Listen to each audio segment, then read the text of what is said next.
Só por aqui para a ideia é que vocês falem rapidinho ou escrevam aqui no chat, ou só pode pensar mesmo, não precisa compartilhar se vocês não quiserem, mas refletindo um pouco do porquê estamos aqui. Por que cada uma de vocês está aqui no dia de hoje? Então, eu vou pedir para vocês escreverem no chat, ou só pensarem também, ou quiser falar rapidinho no microfone, só para a gente fazer esse início dessa ativação de sentido do porquê nós estamos aqui reunidas e reunidos. A gente já está recebendo aqui as primeiras respostas de vocês no chat. A Sandra falando buscando ampliar experiências, Gracilda para ampliar mais conhecimento, para inovar minha prática, para aprender, crescer, adquirir mais conhecimento. Né?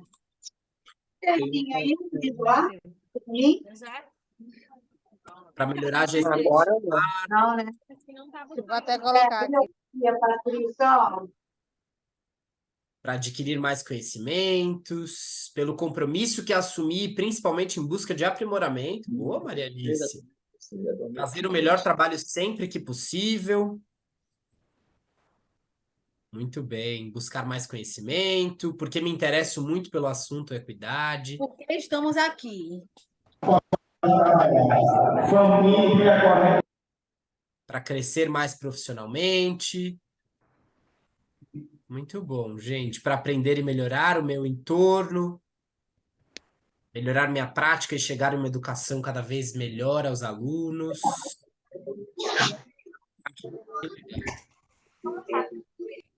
É muito importante, gente, quando a gente é adulto, que a gente sempre lembre dos motivos, né, dos sentidos do aprender.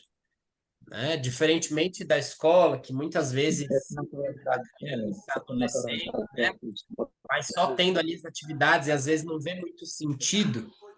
A gente, como adulto, precisa o tempo inteiro de sentido para aprender. Se a gente não vê sentido, a gente não consegue se desenvolver. Esse é um princípio da andragogia, que é a educação de adultos, né? Então, é importante a gente lembrar sempre do porquê estamos aqui, porquê estamos aprendendo, né? É isso. Muito bom. Alinhar aqui com vocês a nossa agenda de hoje, né? Então, a gente está iniciando agora às 2h, fazendo essa chegada e essa abertura. A gente vai falar de gestão de processos e recursos para equidade, depois a gente vai ter um breve intervalo. Na sequência, a gente vai falar sobre tomada de decisão. Eles vão ter uma atividade aí muito legal para hoje. Então, a gente espera que vocês venham bastante participativas e participativos para esse momento, né? Aqui só retomando os passos do dia 1 e do dia 2. No dia 1, a gente viu mobilização de pessoas, liderança compartilhada. No dia 2, a gente vai falar, né, hoje, de gestão de processos e recursos e tomada de decisão, né? E aí a gente vai iniciar agora aqui falando de gestão de processos e recursos para equidade, né? Esse primeiro tema que vai, gente, abarcar muito as noções do financiamento público da educação, das verbas, dos recursos que estão destinados para a educação. Então, nesse primeiro bloco, a gente vai pedir que vocês tentem lembrar, exercitar, trazer muito aqui para a discussão tudo que vocês já sabem e tudo que vocês já conhecem sobre gestão de processos e recursos, né, sobre financiamento da educação, obviamente com fundo em equidade, né? Para começar essa proposta, a gente vai fazer uma atividade interativa, tá certo? E para isso, eu preciso que vocês separem aí 5 pedaços de papel. E em cada pedacinho de papel, vocês vão colocar de 1 a 5. Pode ser um pedacinho de papel bem quadradinho assim, não precisa ser algo grande não, tampouco muito pequeno, né? Mas a ideia é que vocês separem 5 pedacinhos de papel e coloquem em cada pedaço o número de 1 a 5. Então, em um papel 1, no outro 2, no outro 3 e assim por diante. Né? Para essa atividade interativa que a gente vai ter aqui de inauguração dessa primeira proposta, né?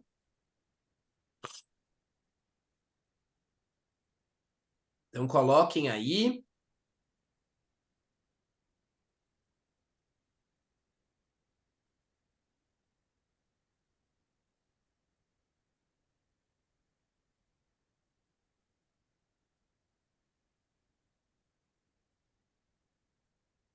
Façam esses 5 papeizinhos.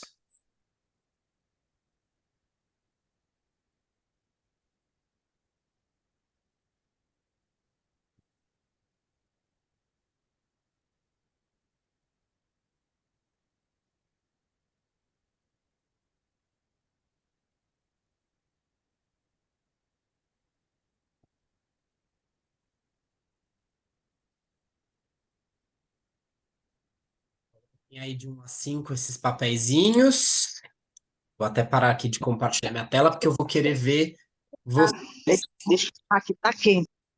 para cada uma das afirmações que a gente vai ter aqui na tela. Perfeito. Boa, Maria José, já vi aqui você levantando aqui. Eba. Muito bom. Bom, gente, qual que é a proposta? Eu vou falar para vocês cada uma das afirmações que eu vou contar aqui. E aí vocês vão, de acordo com o quanto vocês concordam, né? O quanto vocês estão de acordo com aquela afirmação, vocês vão colocar esse papel com o número na tela. Então, por exemplo, você gosta de almoçar? Sei lá, criei um aqui, né? Aí se você gosta muito, você coloca o 5. Se você não gosta, nada, nada, nada, você coloca o 1. E no meio do caminho, né, as variações aí. Tá? Só um exemplo para vocês entenderem como é que vai funcionar. Um exemplo bobo, né? Tá bom? Combinado? Todo mundo preparado, preparada? Eu não, Eu vou ler aqui eu não então. entendi que minha internet está só caindo. Eu estou no meio do tempo aqui atrás de uma internet. Tem como repetir aí, por favor? Certeza, com certeza, Inês. Olha só. Eu vou falar uma frase e você vai colocar esse papelzinho que você escreveu aqui na tela de 1 a 5, de acordo com a sua concordância àquela frase. Hã? A gente vai fazer um e você vai entender. Caso você não consiga colocar um papel ou você não tenha aí né, esse papelzinho disponível, pode Ô, colocar, Dani, vem me socorrer aqui, pelo amor de tá bom? Pode colocar no chat que eu vou acompanhando também com a Janaú aqui. Então vamos lá. Primeira Vou frase é a colocar seguinte. a afirmação no chat também, tá, gente? Já está aqui prontinho. A minha escola ou a minha rede recebe recursos suficientes para promover uma educação de qualidade. Coloca aí na tela se você acha que isso é verdadeiro, se tá certo, né, para você faz sentido, de 1 a 5, o quanto essa frase faz sentido para você.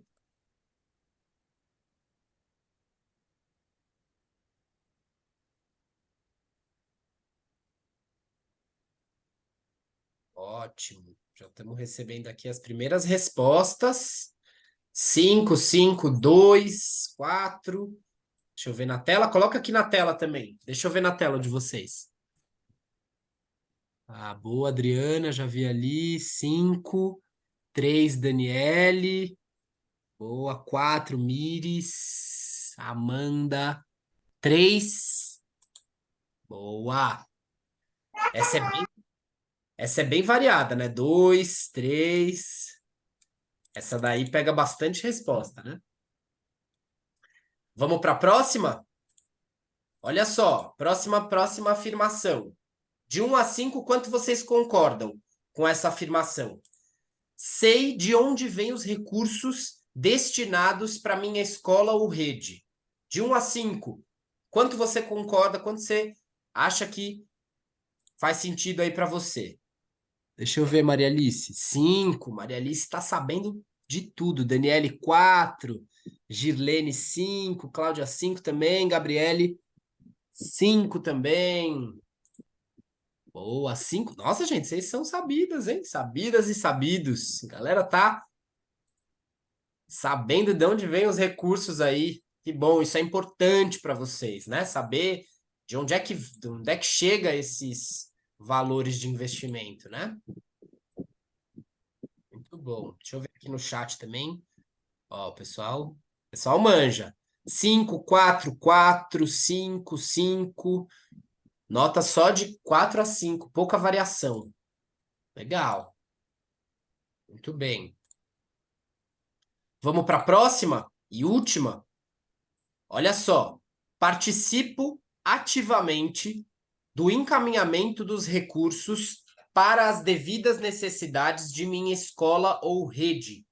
Se você participa dos recursos, dos destinos, né? Para onde esses recursos são destinados, você coloca aí o número de afirmação na sua tela ou aqui no chat. Deixa eu ver se a galera participa aqui. Boa, 5, 5, 1, 5, 5. Boa, gente. O pessoal também participa ativamente, né? Que bom. Tem gente que participa bem pouquinho. Ótimo, perfeito. 5, 5, 4. Muito bem, gente. Muito bom. A afirmação que eu falei agora é: participo ativamente do encaminhamento dos recursos para as devidas necessidades de minha escola ou rede, né?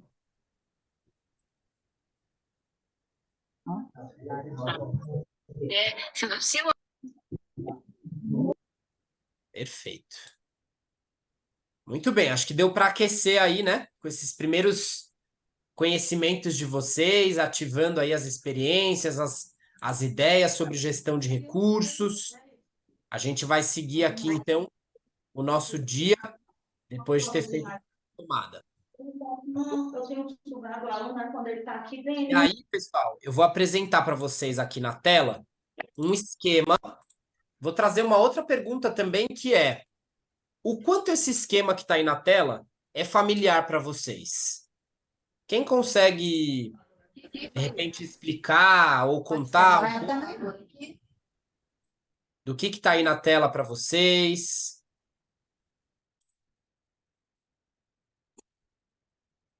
Obviamente, leiam, né, com calma, tentem identificar, mas do que se trata esse esquema que está aí na tela? Esse é um raio-x. Mas é um raio-x do quê? O que a gente está vendo aí?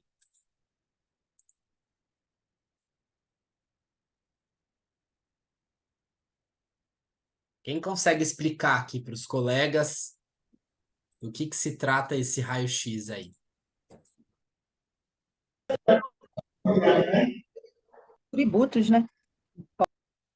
São tributos. Boa. Quem que falou? Joyce, né? Isso, é porque, desculpa a câmera desligada, mas é que aqui está tendo pique de luz, então tá um caos. Fica tranquila. Fica Então, tranquila. é a forma, são os tributos que o governo.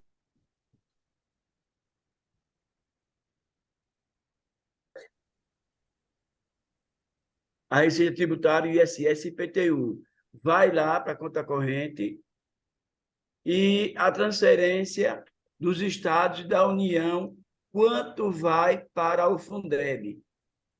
A União dá 33%, o Estado.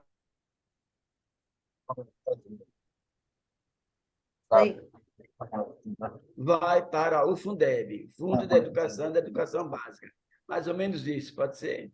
Boa. Quem que estava falando? É seu Eduardo lúcido de tudo. É isso mesmo, seu Eduardo. Tem muito a ver com isso, com quais são as verbas que são destinadas para a educação, né? Você está falando do Fundeb. É isso mesmo. E o percentual de cada um para chegar ao Fundeb. Exatamente. Isso mesmo. Alguém mais tem alguma ideia diferente do seu Eduardo? Quer compartilhar? Ou quer complementar, né? Também?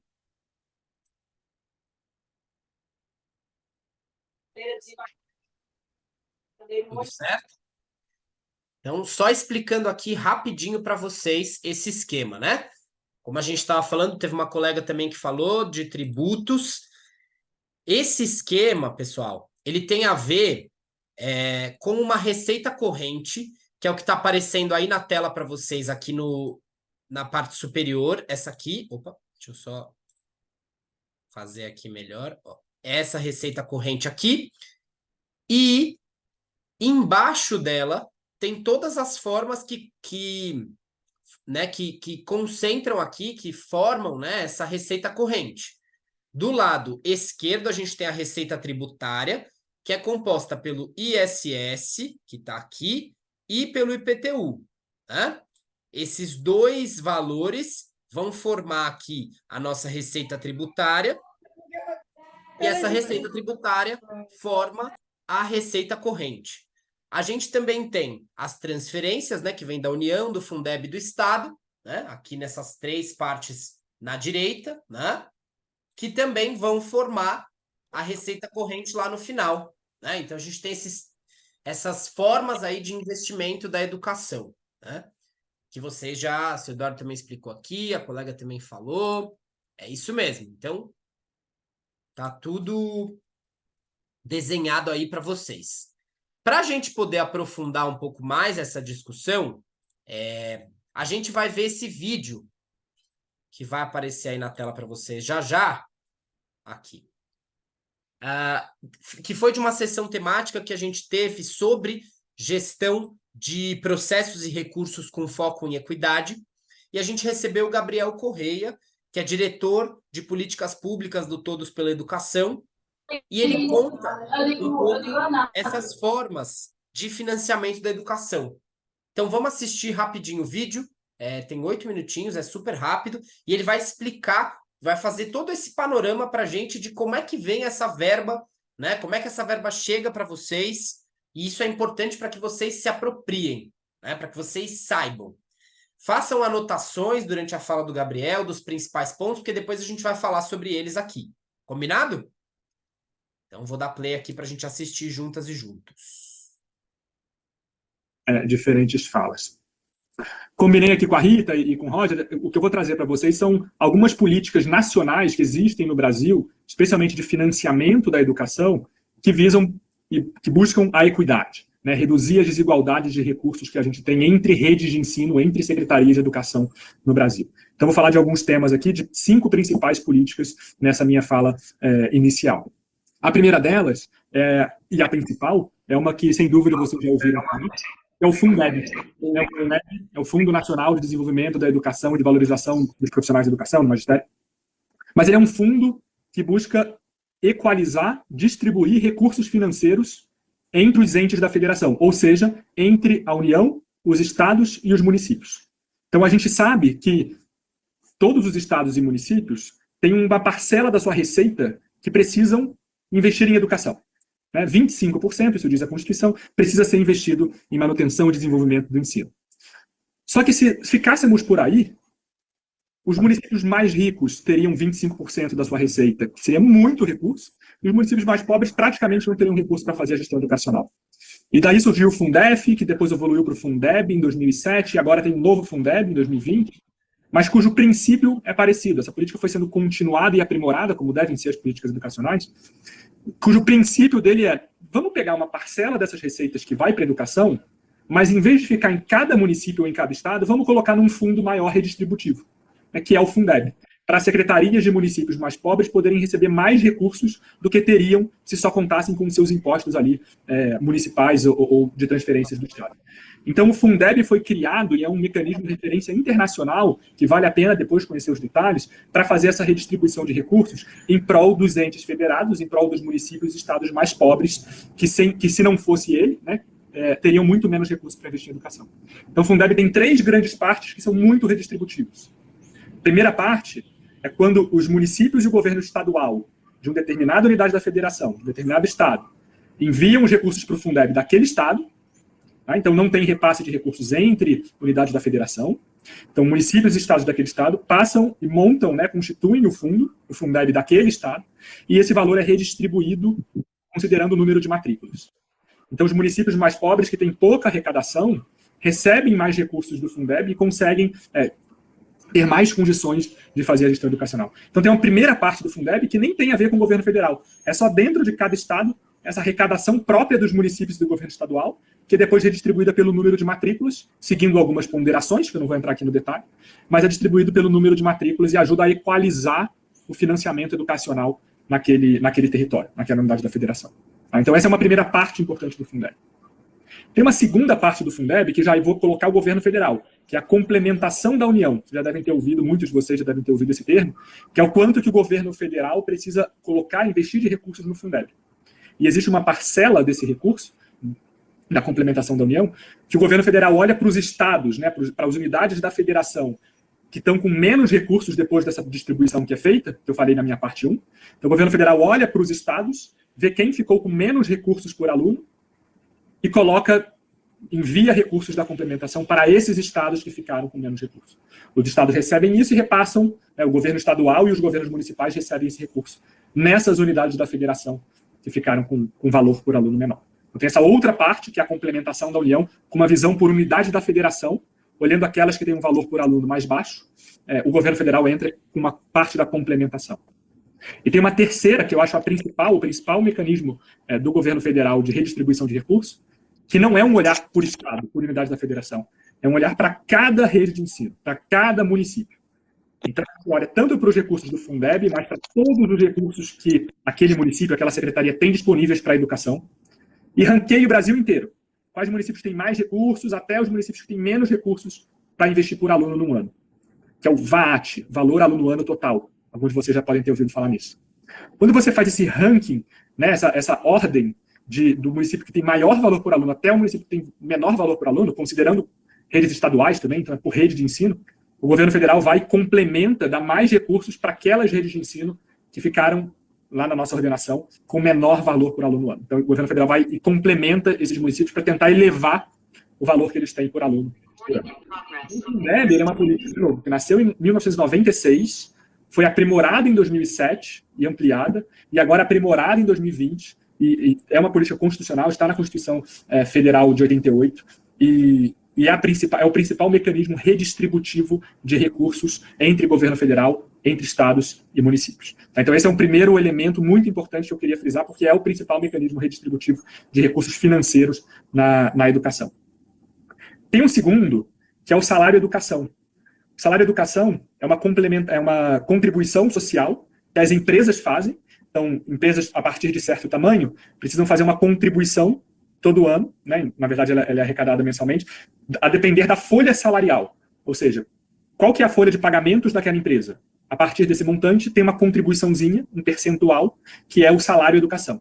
É um dinheiro que vai para o governo federal e parte dele é distribuído para estados e municípios.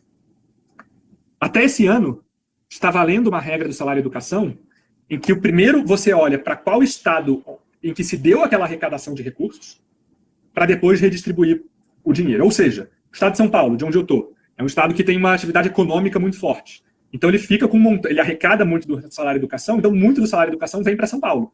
E aí depois que vem, é distribuído nos municípios e na rede estadual de São Paulo. E assim acontece esse ano, até esse ano, para todos os estados e municípios brasileiros. Né? Depende muito da arrecadação daquela unidade da federação, depois é redistribuído por aluno. A partir do ano que vem, tem uma decisão judicial que isso muda. E é uma mudança positiva mais pró-equidade. A gente vai deixar de olhar para onde se deu a arrecadação. O montante de recursos do salário-educação vai ser calculado para o Brasil inteiro. E esse valor vai ser redistribuído por matrícula, independente de onde foi a arrecadação. Então, estados, né, onde tem pouca arrecadação, onde não tem uma atividade econômica tão forte, passarão a receber mais recursos, tanto o governo estadual quanto o governo municipais, do salário-educação para fazer a sua gestão educacional. E aí temos outros programas do governo federal. Tem o PNAE, por exemplo, que é o Programa Nacional de Alimentação Escolar, em que o governo federal olha e redistribui por matrícula, por número de estudantes de cada rede de ensino, um valor para ajudar na alimentação escolar. Os valores são um pouco diferentes dependendo da etapa, né, e da jornada. Então, creche tem um valor, ensino médio tem outro, tempo integral tem um, regular tem outro. Mas são valores por aluno, que dependendo do número de alunos que você tem, você multiplica o valor e recebe aquele montante. Veja que o PNAE, ele ainda pode evoluir muito na questão da equidade.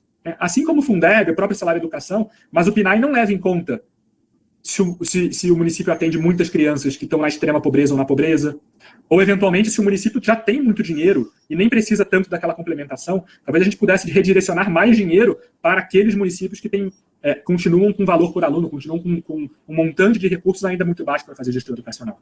Então, por mais que seja um programa importante de apoio aos municípios, é fundamental que a gente avance numa maior equidade, numa revisão, num aprimoramento desses programas, e aqui eu estou falando do Programa de Alimentação Nacional de Alimentação Escolar, que é o PNAE. Estou terminando, então eu vou para o PNAT, que é o Programa Nacional de Transporte Escolar, que é um apoio do Ministério da Educação para as secretarias, dependendo das matrículas em área rural que elas têm. Então, um apoio que o governo federal dá para o transporte escolar, para levar as crianças até as escolas e levarem de volta para suas casas. Mas também, assim como o PNAE, é um programa que ainda precisa evoluir muito na questão da equidade. Olhar para os municípios que realmente mais precisam, considerar fatores socioeconômicos. Né? Não falamos no PNAE, no Salário de Educação e no Fundeb, mas tem uma série de discussão que precisa ser feita sobre as desigualdades raciais, como é que a gente pode considerar esse elemento da desigualdade racial na redistribuição de recursos. E são todos elementos importantes de programas que existem no Brasil, são pró-equidade, mas ainda podem evoluir muito para a gente continuar atuando e continuar reduzindo as desigualdades desigualdade de recursos entre redes de ensino no país. E, por fim, tem o PAR, né? Alguns de vocês já devem ter ouvido, que é o Plano de Ações Articuladas, um programa do governo federal que, infelizmente, hoje em dia está muito vinculado a emendas legislativas, ao orçamento secreto que existia até pouco tempo atrás, mas é um programa em que o MEC e estados e municípios pactuam algumas ações e o MEC manda recursos para os municípios, para os estados fazerem aquelas ações. Seja uma reforma numa escola, seja aquisição de equipamentos de materiais didáticos, de ônibus e assim por diante. Mas também é outra política que, embora seja muito importante, pode ser bastante revista para melhorar essa pactuação do governo federal com estados e municípios, mas mais do que isso, para aprimorar a equidade no financiamento educacional. Temos muito que avançar olhando para realmente quem mais precisa, quem atende os estudantes mais pobres, quem são aqueles municípios, aquelas redes de ensino que realmente têm menos recursos e precisam de mais apoio do governo federal. Então, Rita, com esse panorama geral desses cinco grandes temas aqui, grandes políticas nacionais de financiamento em prol da equidade, passo para você, para passar para o Roger, espero ter contribuído com o debate.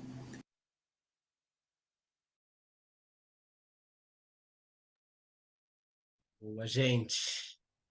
É um panorama bem breve, mas bastante completo, que o Gabriel desenha aqui para a gente. Seguindo aqui nas nossas discussões, queria abrir uma plenária aqui agora, para a gente conversar um pouco, né? O que vocês... Vai ser na hora do sol, Como, Bruna? Acho que... Bruna. Queria abrir aqui uma plenária para saber o que vocês destacam, né, de informação importante, de aprendizado que vocês tiveram com o vídeo. Queria que vocês falassem também um pouco quais são as fontes, né, de investimento que o Gabriel destacou, enfim, um pouco essa discussão inicial, assim. Como que foi aí para vocês escutar tudo isso? Vou aqui só parar de compartilhar para ver vocês.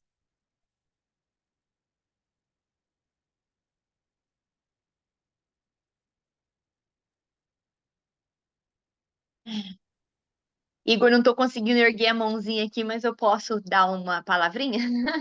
Beleza, com certeza, Dani. Enquanto ele estava falando, me veio à mente duas situações. A primeira dela é a importância de nós, né, tanto quanto gestores, quanto técnicos que sejam, os professores aí em sala de aula, estarmos a participar dos conselhos, né? Conselho de Fundeb, conselho de CAI, porque dentro dos conselhos a gente consegue acompanhar os investimentos, né, a questão do controle e aprender sobre cada um desses, né? Agora eu vou Que tirar e colocar. de repente, quando a gente está só em sala de aula ou vindo novo para uma gestão, a gente não tem muita ideia de onde vem cada coisa, de onde pode usar cada recurso. Então, assim, os conselhos, eles são trabalhos voluntários, né? Infelizmente, nós não temos um Zigeton aí para poder estar nesses conselhos, mas é um aprendizado muito legal. Então, vale a pena a gente estar participando desses conselhos. E a segunda situação é a diferença entre um estado e outro. Eu sou paulista, me mudei para Rondônia há 7 anos. E vindo da educação de lá para a educação daqui, eu tenho percebido muita coisa. Uma delas, por exemplo, é o recurso do transporte, né, do PENAT. A distribuição, no papel, ela até é igualitária. Mas quando a gente coloca a situação local, a situação das estradas, as distâncias, a questão climática, aí a gente percebe que não é igualitário, né? Que o recurso, vamos supor, um recurso X para um lugar que é pouca estrada de terra e que quase não chove é diferente para um lugar com muita estrada de terra, muita distância e com questões climáticas aí que os transportes não aguentam, né? Então, essa questão de alguns recursos, por mais que documentalmente eles serem igualitários, a realidade do local, ela influencia demais, né? No uso desse recurso. Eu não estou falando da distribuição, eu estou falando do uso. Não sei se eu fui clara. Super, super. Deu muito para entender, Dani. E é isso, né? O que o Gabriel explica. Cada estado, cada município acaba também recebendo verbas diferentes por estarem em estados diferentes, né? Enfim, e aí tem muito ainda que é legal também vocês irem se aprofundando nessa discussão, porque quem sabe um dia vocês vão também construindo política pública, aperfeiçoando as políticas públicas em prol da equidade, né? Acho que isso é bem isso que você está trazendo. Leila, você quer também compartilhar? Sim, Igor, muito bom esse teu vídeo que você colocou, porque nós, enquanto gestão, precisamos sim ter esse conhecimento de onde vem, como é essa divisão. Muito bom agora que pelo menos uma parte dos recursos eles sejam divididos, sim, pelo número de alunos, não para quem mais arrecada, porque quem mais arrecada ele já tem por si só as suas contribuições que a prefeitura pode estar entrando, né, com seus repasses, e não ter essa diferença, porque alguns estados que precisam, né, claro que a educação é igual para todos, mas que alguns estados que não têm uma arrecadação, que não pode fazer a complementação, acabavam, né, agora não vai ser mais, penalizado por essa questão que não arrecadou o suficiente para fazer essa complementação. É muito bom isso. Os recursos, às vezes a gente, enquanto escola, acha que a demanda da rede não é tanto assim, mas quando a gente leva em consideração o valor que vem para transporte, para merenda, com a demanda realmente, é muito delicado. E a gente, enquanto escola que lida com recursos da escola interna, a gente já vê tantas adversidades, tantas necessidades que a gente, às vezes, tem que fazer adequações com aquele dinheiro, imagina enquanto uma rede, enquanto um Estado, né? Então, eu acho que a partir do momento que as políticas públicas tentam viabilizar essa divisão por igual, né? Pode sim beneficiar. A gente sabe que, como a colega colocou, alguns estados que têm a questão de estradas, de clima diferenciado, nesse ponto, sim, tem que continuar esse olhar diferente. A questão, quem tem uma rede de educação mais na zona rural, que precisa de transporte, que precisa desse transporte realmente funcionando, aí é o olhar diferencial. Mas muito bom, pelo menos esse olhar diferente. Legal. Obrigado, Leila, também por compartilhar. Márcia e Felipe, daí a gente segue. Pode trazer, Márcia. Oi. Olá, boa tarde, pessoal, mais uma vez. Obrigada pela acolhida. Assim, eu quero... Aqui foi falado o que já as meninas já passaram aí acerca da desigualdade diferenciada do papel, mas isso é de modo geral, né? A segunda é justamente sobre o valor, mas uma coisa que é louvável, eu gostaria de estar comparando, não vou citar o nome de município, mas é assim. Por exemplo, o município no qual eu estou, a dinâmica que você fez aí em relação a dos questionamentos, eu coloquei o sim, porque a dinâmica aqui do município de Alagoinhas é uma dinâmica que nos dá bastante autonomia. A escola, a gente tem isso, talvez precisa de mais para nós, eu digo para mim um pouco mais de aprendizado e de aplicabilidade. Por exemplo, eu tenho uma deficiência nessa parte, porém, há uma autonomia, e isso é louvável. A autonomia, enquanto em outros municípios no qual eu conheço, não tem essa autonomia que a escola tem. A gente sabe que é uma regra, mas nem todos ainda, nem todo município, porque eu achava que todos os municípios eram assim, igual o do meu município, né? Que a escola tem autonomia, que a gente aceita o programa, a secretaria nos dá um apoio, né, incondicional acerca disso, nos ajuda bastante. Só que em outros municípios não existe isso. Aí eu vim comparar, né? Uma tem autonomia e nos possibilita de um aprendizado enquanto aplicabilidade dentro de uma estrutura, dentro da política pública, porque é uma determinada, talvez, obediência, não sei se essa é a palavra certa que eu digo, enquanto à legalidade, mas em outros não é. Em outros municípios, não vou citar aqui, mas eu trabalhei em outro município e não tem autonomia, a escola não tem autonomia dentro da legislação, só a citar, por exemplo, a questão da gestão democrática, né, da escolha, por exemplo, de gestores, não existe isso, é a pessoa que escolhe, né, o município. Tinha esse Então, é assim, eu só quero falar a questão da autonomia. E aqui no município, que eu acho que talvez com outros a gente tem essa autonomia, mesmo um valor diferenciado, porque não é um valor que a gente gostaria que tivesse para poder ir, né, correr atrás, buscar, não. Mas nós temos autonomia aqui, o que difere de outros municípios que não têm essa autonomia, né? Depende o gestor, a escola depende do centro, depende de uma secretaria para angariar tudo. E aí, por muitas vezes, não tem, não tem, não tem. E aí é o questionamento. Como eu entendo disso, e sou gestora, né, de escolar, então eu sei disso, junto com as colegas, e a gente orienta, mas quando vai para outra situação, uma outra localidade, é totalmente diferente. Perfeito. É isso. Teve de manhã também uma outra participante de Alagoinhas que falou dessa autonomia. Então, com a sua fala, fica retificado, né? Obrigado, Márcia, por ter trazido. Valeu. Felipe, você quer também compartilhar com a gente, por favor? Então, pessoal, minha fala vai no sentido aí da Márcia, né? Alguns pontos para frisar aqui. Os programas de repartição de verba, né, de forma de trazer equidade na educação brasileira já são referência, né? A redistribuição é muito boa.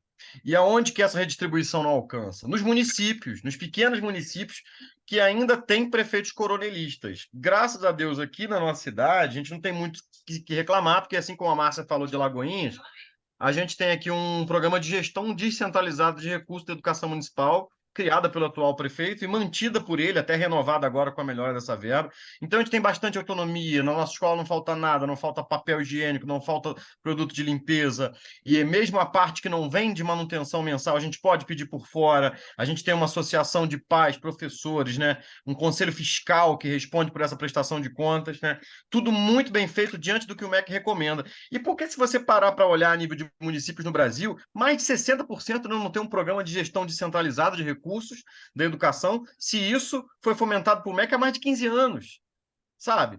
É sabido que a educação é a maior verba do país e os prefeitos querem botar o dinheiro no bolso, porque centralizam e a gente visita municípios que são lindos, maravilhosos, né? E aí a gente descobre que a educação desses municípios sucateada, porque as escolas não têm autonomia para comprar o próprio papel higiênico, né? Como a colega falou, né? Bato nessa tecla, verba tem, os prefeitos têm que tirar esse dinheiro do bolso, como é no caso de Alagoinhas, como é em Petrópolis, onde é redistribuído, muito bem redistribuído, né? E também uma outra questão que é preciso ser visto pelos nossos queridos deputados e senadores lá de cima, que é a questão do limite prudencial. Toda secretaria dentro de um município tem um limite prudencial de folha de pagamentos, onde, se eu não me engano, 51,5% é o limite de folha para qualquer secretaria. E os prefeitos não podem extrapolar com pena de cair isso na lei de responsabilidade fiscal. Só que educação presta o quê? Serviço humano. Então não pode ter um limite prudencial de folha igual ao dos outros. Porque num hospital você tem um médico, mas tem a conta de luz altíssima, o equipamento, a manutenção, serviços prestados por fora. Na educação, não. Na educação, 90% que se presta aqui é ensino, é serviço humano, é professor, é gestor, é psicólogo, é serviço. Então, o limite de folha também não pode ser o mesmo. É uma bandeira que a gente precisa conhecer o nosso sistema para levantar. Porque o que está acontecendo na educação? Os municípios estão indo para o caminho que dá. Qual o caminho que dá? Eu remunero o professor melhor, de acordo com o piso, e terceirizo o profissional de apoio. Por quê? Porque eu não quero fazer concurso? Não, porque o limite prudencial estabelecido em lei, que o TCU cobra dos prefeitos, não deixa. Não cabe na folha, entendeu? Se você procurar qualquer município, a maior folha é a educação sempre, gente. Sim. como que vai manter o mesmo limite prudencial? Então, a gente conhecendo os sistemas, né? Eu, particularmente, sempre gostei de gestão pública e procuro me informar, o que você trouxe para mim nem é tão novidade. A gente conhecendo como o país funciona, a gente consegue saber em que ponto a gente precisa meter o dedo, né? Cobrar, lutar, batalhar, né? Pensar que os conselhos não têm caráter só de saber, mas sim deliberativo. Alguns conselhos têm caráter deliberativo. O prefeito pode achar que vai usar o Fundeb de um jeito e o conselho, opa, boca no trombone, não vai ser assim, parará, pererê, pão, vamos arrumar um escândalo aqui. E é isso, nesse ponto, a verba pertence a quem? A população, é nossa contribuição, é do nosso aluno, tem bastante. Quem falar que não tem verba para educação é mentira. Dentro de pandemia, sobrou-se tanta verba pelas escolas não estarem funcionando presencialmente que muitos municípios pagaram rateio. Então, dinheiro tem, ele só é mal administrado. E nos municípios que não tem programa de descentralização de recursos, logicamente, para onde está indo esse dinheiro, tá? Nisso que eu queria bater. Ótimo, perfeita a sua fala, Felipe. E é importante, por isso que eu acho que é tão importante a gente falar disso, porque se a gente não tiver consciência desse fluxo e desses processos, a gente acaba ficando vítima, né, de algumas, enfim, algumas lógicas que não são adequadas, né, que não são pró-equidade. Enfim, muito, muito, muito bacana a sua fala mesmo.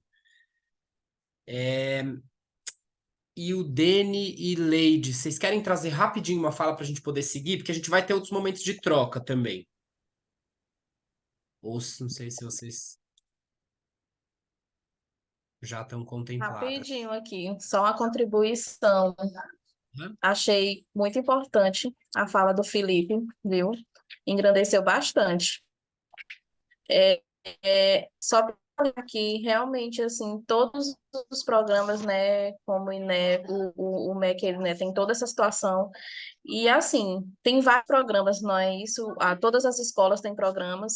E aqui, a nossa realidade aqui em Maranhão, em Timon, que nós trabalhamos todas as escolas com seu próprio recurso. Então, a escola ela tem essa autonomia de trabalhar, não é isso, com seu dinheiro e fazer esse manuseio. Então, nós, os gestores, é que trabalhamos e fazemos da melhor forma possível, vendo a necessidade da escola e fazendo com que esse recurso gire, não é isso? E trabalhando com isso. E, acima de tudo, porque, assim, é um dinheiro que vem para a escola. E tem trabalhado para isso. Por exemplo, nós temos o que é a internet, tem o que é uma finalidade, um objetivo. Porém, nem sempre é o suficiente, não é isso? Nem sempre é o bastante, é o suficiente. Por exemplo, o que vem, o PDDE, não é isso? O PDDE básico, a gente sabe que não é o suficiente. Mas, para isso, também nós temos a secretaria que dá um suporte além que vem para as escolas. Sempre quando falta algum recurso, por exemplo, como falasse, do papel higiênico, falta... a gente recorre a CEMED, sempre com que a gente pode, procura, faltou alguma coisa, porque como o dinheiro não dá esse suporte necessário para o ano inteiro, né? Então a gente vai, recorre a CEMED e ele sempre está ali no ponto com o que falta, o que a gente precisa, e a gente traz isso para dentro da escola também. Então essa era a contribuição assim, que eu queria dar também, que a secretaria sempre está dando esse suporte para a gente, porque o dinheiro que a gente recebe não é o suficiente. Ótimo. Obrigado também pela sua contribuição, Leide. Igor. Oi, Espera Igor. só um pouquinho, Márcia, que a Viu. Idene está na fila, tá? Só um pouquinho. Viu. Tranquilo. Idene, você quer também trazer alguma contribuição? Boa tarde. Boa tarde. Não, a minha contribuição, a Leide, aí acabou de falar, a Leide Daiane acabou de falar. É só falar que aqui também, no município ao qual eu trabalho também, nós temos a liberdade de trabalhar com os recursos, né? Nós, gestores que trabalhamos, que vimos a necessidade da escola, temos uma coordenadora muito eficiente nessa pasta que nos orienta o que devemos fazer, o que não devemos fazer, quais os recursos que devem ser gastos, quais as coisas que podem ser compradas com custeio, com capital. Graças a Deus aqui, o secretário, junto com o prefeito também, nos dá essa autonomia aos gestores a fazer as compras de acordo com a necessidade da escola. Os gestores é que gerem os recursos todos que vêm para a escola. Essa era a minha contribuição. Perfeito, obrigado, Eudene. Márcia, você quer finalizar então para a gente poder seguir? Na verdade, é um questionamento. Eu tenho há muito tempo, eu faço esse questionamento devido ao trabalho que eu tenho em outro município. Claro, não sou gestora, mas como espectadora e sendo também professora, educadora, né? Então, existe uma fiscalização, e isso daí é uma grande discussão, que seria tão bom que houvesse isso acerca desses programas do Ministério para saber quem é que fiscaliza isso aos municípios que fazem isso. Por que é que no município daqui, o município que Felipe, lá de Petrópolis e de outros, tem essa autonomia, mesmo sendo pouco, porque sempre a gente quer mais, mas está subsidiando também a secretaria. Por que os outros municípios que têm, como o Felipe falou aí, a centralização de poder em todos os âmbitos, de todas as secretarias? Estou falando disso em vivência própria, que eu convivo com isso. Então, onde é que está essa fiscalização? Existe a fiscalização? Por que isso não está acontecendo? Então, quem perde nesse sentido é o aluno, né? Porque o programa vem todos os recursos para poder contribuir para ter uma boa qualidade de ensino. Aí eu preciso de um papel higiênico, por exemplo.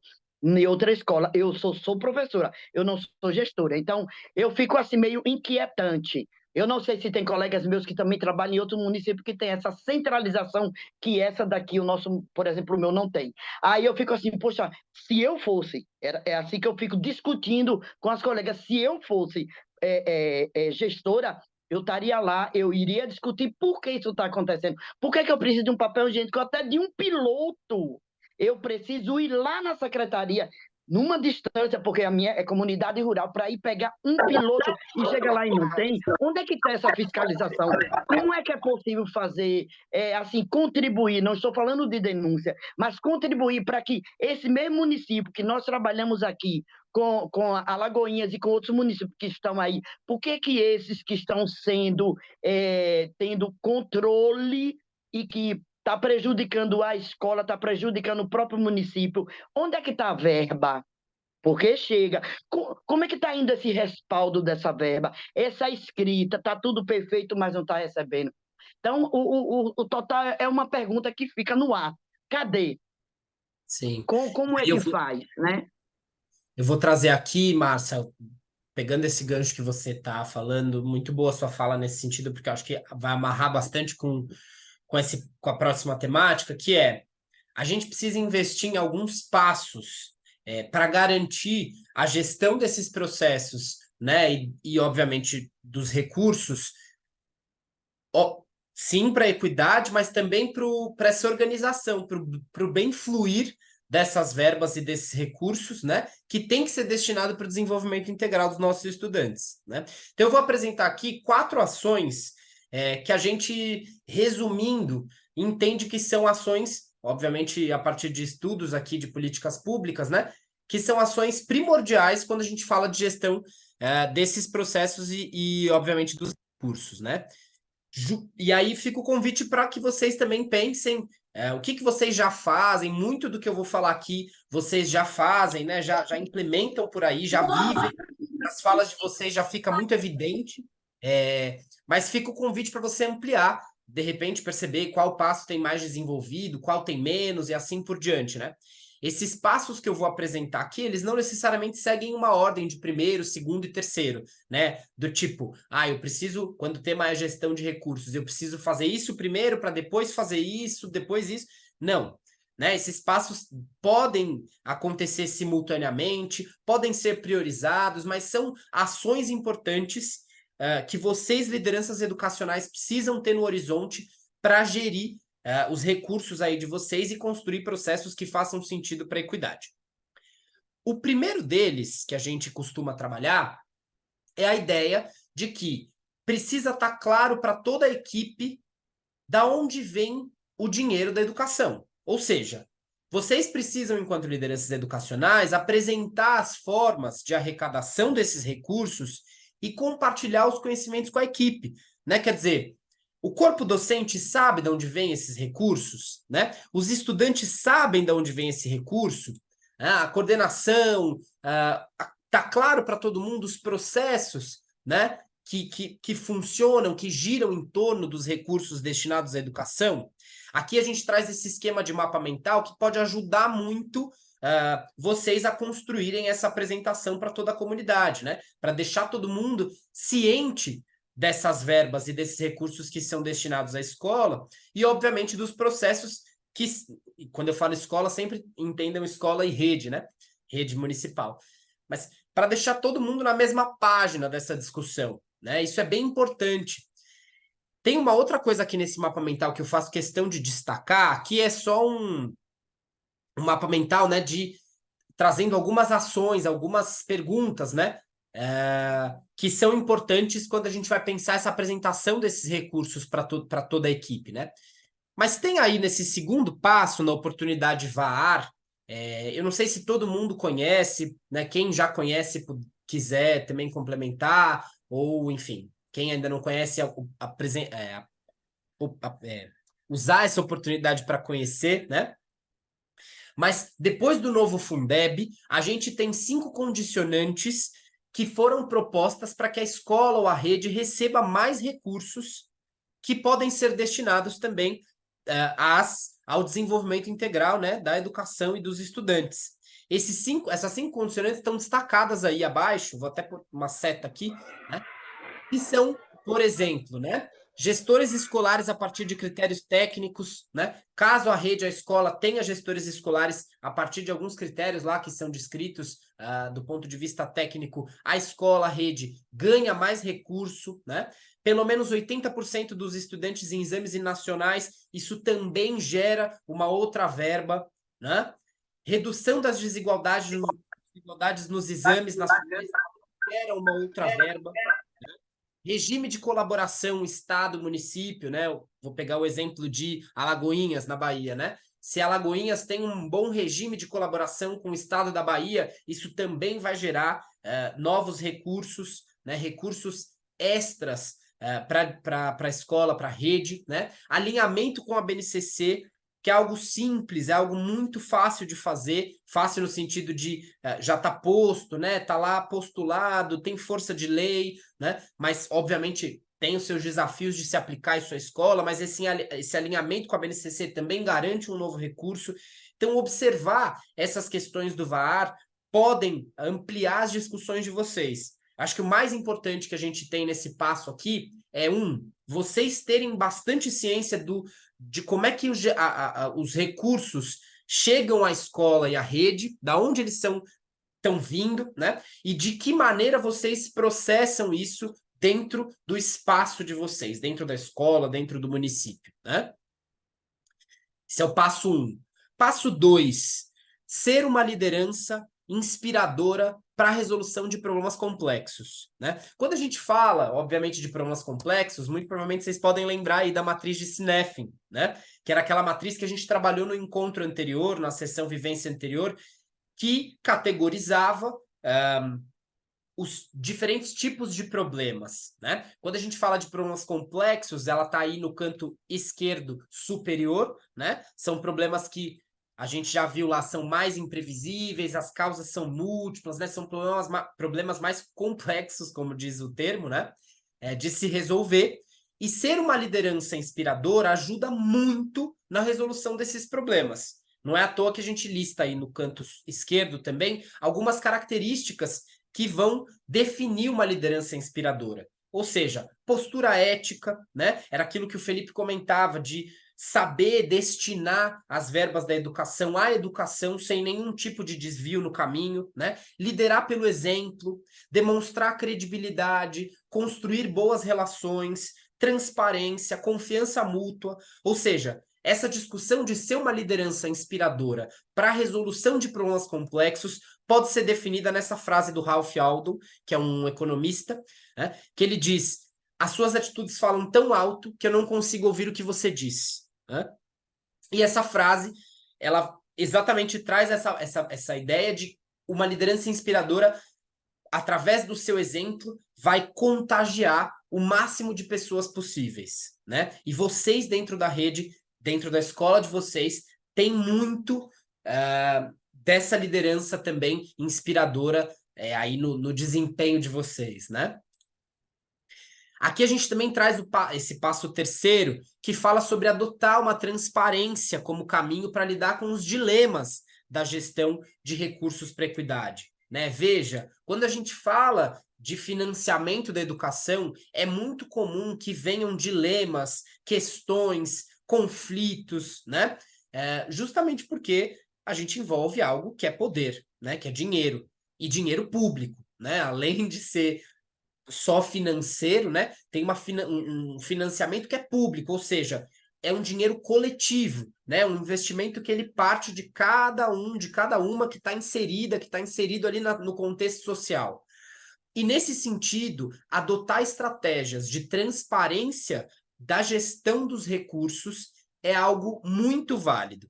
Eu estou trazendo aqui na tela para vocês um recorte de um painel de gestão à vista que o município de Caeté, lá em Minas Gerais, investiu como maneira justamente de ter uma transparência de para onde esses recursos estavam sendo destinados lá no município, né? Então, aí é numa escola, né? Eles sempre atualizam esse painel, mas isso fica disponível para toda a comunidade consultar, né? E qualquer um pode ir lá e ler qual foi a porcentagem destinada, de repente, para uma reforma que aconteceu na escola, ou para uma revitalização de algum espaço, ou para determinada atividade pedagógica, ou para um evento da escola. Tudo está transparente nesse quadro de gestão à vista, né? Investir nessa transparência é um caminho muito potente de lidar com esses dilemas, né, que aparecem, obviamente, quando a gente fala de gestão de recursos para equidade, né? E o último passo que a gente está trazendo aqui, mas não menos importante, tem a ver com esse grande desenho aí dessa orelha, né, desse ouvido aí, que é justamente sobre investir em processos de escuta, né? Ou seja, de participação da comunidade escolar na gestão de processos e recursos que a rede tem aí disponível, né? Fica essa pergunta que a gente está trazendo aí para vocês. Quais são as formas de participação comunitária, né, na gestão desses processos e recursos que você tem implementado aí na sua rede, né? Ou na sua escola? A gente também destaca aqui para vocês alguns exemplos de como conduzir isso e de onde vocês, às vezes, podem também usar esses espaços, né?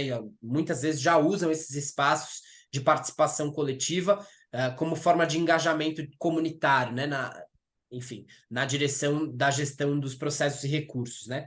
Então, Grêmio Estudantil, assembleias participativas, conselho escolar, tribunas, associação de famílias, comitê, enfim, uma série de dispositivos que a gente tem enquanto rede escola e que a gente pode se valer para engajar aquela comunidade na gestão dos processos e recursos, né? Quando a gente tem clareza para todo mundo participa da gestão dos processos e recursos, fica muito mais nítido, fica muito mais claro, né? De para onde aquela verba está sendo destinada. E, além disso, eu vou trazer aqui para vocês um recorte de um vídeo que a gente viu ontem. É só uma retomada super breve, não tem nem um minuto. A fala de um estudante especificamente sobre gestão de recursos. Vocês observem, lembrem, né, desse trecho aqui comigo, percebendo o que esse garoto, né, o que esse estudante está falando quando ele fala da experiência dele de participação em gestão, na gestão, né, dos recursos lá da escola dele. Eu vou dar play aqui rapidinho para a gente assistir junto, não tem nem um minutinho. Vamos ver aqui só uma retomada breve. Até no começo do ano eu estava no conselho estudantil, né, para as decisões sobre como a verba será administrada na escola. Isso me fez ver a escola de uma maneira totalmente diferente mesmo, porque eu passei a entender como a escola funciona. E eu pude passar isso para os meus colegas, promover rodas de conversa, promover a consciência e compartilhar esse. Percebem o poder que esse garoto está trazendo quando ele fala, né, que ele pôde ver a escola de um outro jeito, né? Ele pôde entender a escola de um outro jeito e o quanto isso impactou no próprio engajamento dele. E ele, por si só, já se sentindo engajado, quis engajar outras pessoas. Esse é o poder da gestão democrática dos processos e recursos da escola. É isso que vocês muito provavelmente já podem ter visto na rede de vocês, na escola de vocês, mas que vocês podem ver também caso invistam em maneiras democráticas de gestão desses recursos aí na rede ou na escola de vocês. Para finalizar essa discussão toda que a gente está fazendo aqui, eu vou convidar vocês para uma reflexão super rápida, individual, pedindo para que vocês, após conhecerem, né, verem aqui comigo esses 4 passos, pensem qual passo, né, ou quais passos, quais 2 passos aí a gente está pedindo para vocês destacarem, vocês acham que é mais importante no contexto de vocês atual de ser destacado, né? Quais passos desses 4 que estão aí no exemplo, né, da Rede Municipal Esperança, que eu só ilustrei aqui para vocês poderem ter um parâmetro, né? Mas quais desses passos são importantes para vocês nesse momento, de serem priorizados, de serem trabalhados? Façam essa reflexão e, na sequência, um breve registro no caderno de estalo de vocês, só para ter isso, assim, né? Então, registra lá. Minha rede ou minha escola precisa, de repente, né, investir mais em transparência, seguido de promover liderança inspiradora, né? Qual desses passos é mais necessário para vocês aí no contexto de escola ou de rede de vocês?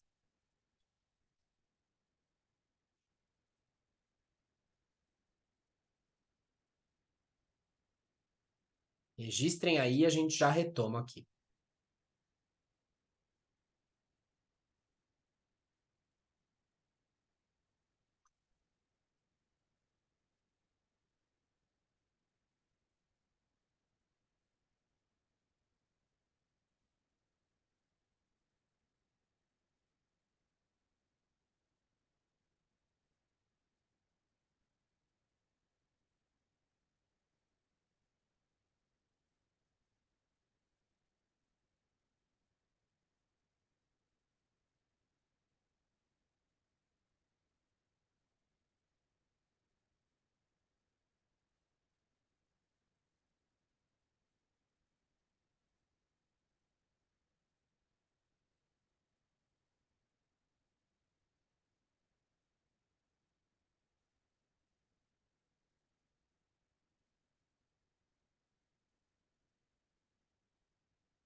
Certo, gente? Deu para registrar aí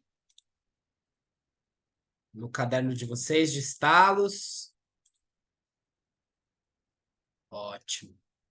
Eu vi também aqui algumas coisas no chat, momentos de escuta, estabelecer também, ser uma liderança inspiradora, investir em transparência. 3 e 4, perfeito. Muito bom. A gente possa, então, investir nessas ações aí dentro dos municípios e das escolas de vocês. Bom, a gente agora vai para um rápido intervalinho. Agora são, de acordo com o meu relógio aqui, horário de Brasília, 15h21. A gente retorna, então, 15h31, tá? 10 minutinhos de pausa para pegar um café, ir ao banheiro, e já já a gente retorna.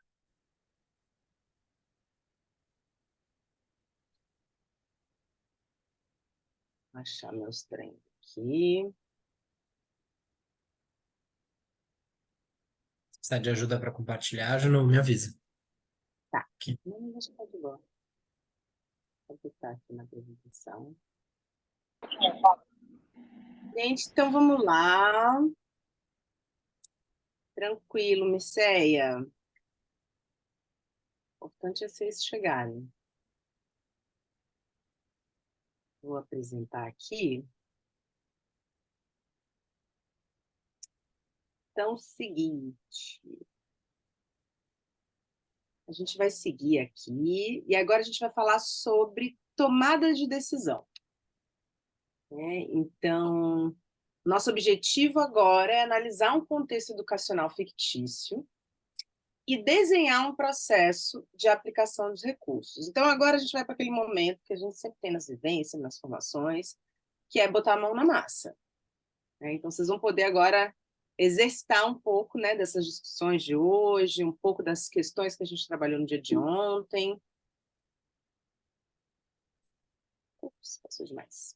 Então, é o seguinte, a gente vai ter esse cenário da Escola Municipal Esperança, que é uma escola fictícia, porém com muita coisa semelhante a muitas das experiências de vocês. E aí vocês vão receber um documento, né, que é mais completo. Isso aqui é só o comecinho do documento. Eu vou ler aqui só para vocês terem uma ideia, né, se situarem. E aí, essa escola, a Escola Municipal Esperança, ela está localizada numa área urbana de uma cidade brasileira de médio porte. E ela atende uma comunidade diversificada, que tem famílias de diferentes classes sociais, diferentes origens étnicas, diferentes níveis educacionais. E a região onde ela se localiza, ela tem enfrentado vários desafios socioeconômicos, inclusive uma alta taxa de desemprego, além de violência, falta de acesso a serviços básicos e também com muitas moradias precárias. A infraestrutura dessa escola é limitada. Ela tem salas de aula superlotadas, falta de material didático tecnológico, além de instalações físicas deterioradas. Muitos estudantes vêm de famílias de classe de baixa renda, com acesso limitado a recursos educacionais fora da escola, e, além disso, a escola enfrenta uma alta taxa de evasão escolar devido a diversos fatores. Então, o que vai acontecer? Vocês vão pegar esse caso, que vai estar um pouco mais... é um pouquinho mais complexo, vocês vão ver nesse documento, que é breve, e lá no final do documento, depois de analisar esse contexto, vai ter um pedido final de trabalho, né, com essa questão. E aí eu queria ler aqui para vocês a proposta, só para vocês já irem pensando.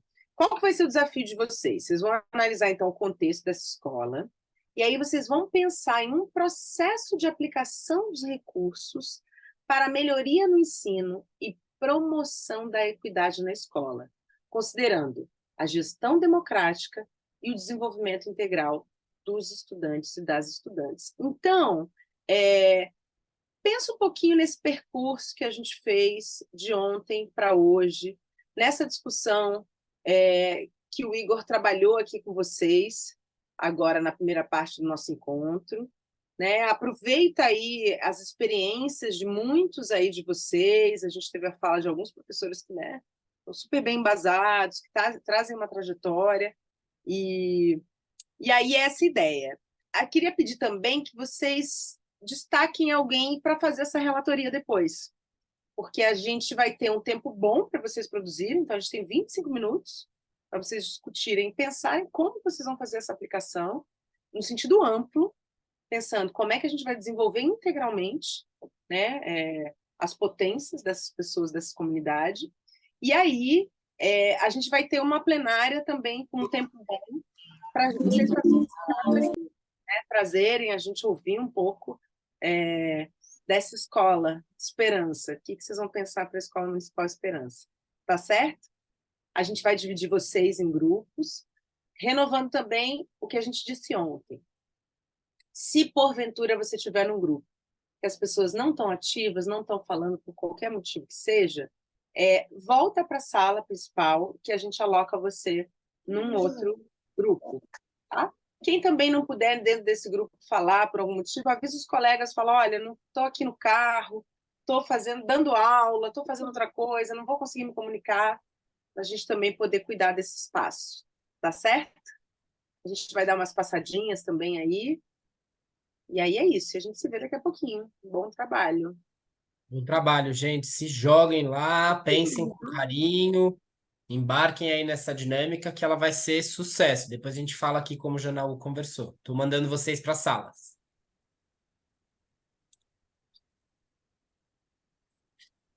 E o Igor colocou o link do documento aqui, tá, gente? No chat. Vamos colocar de novo também.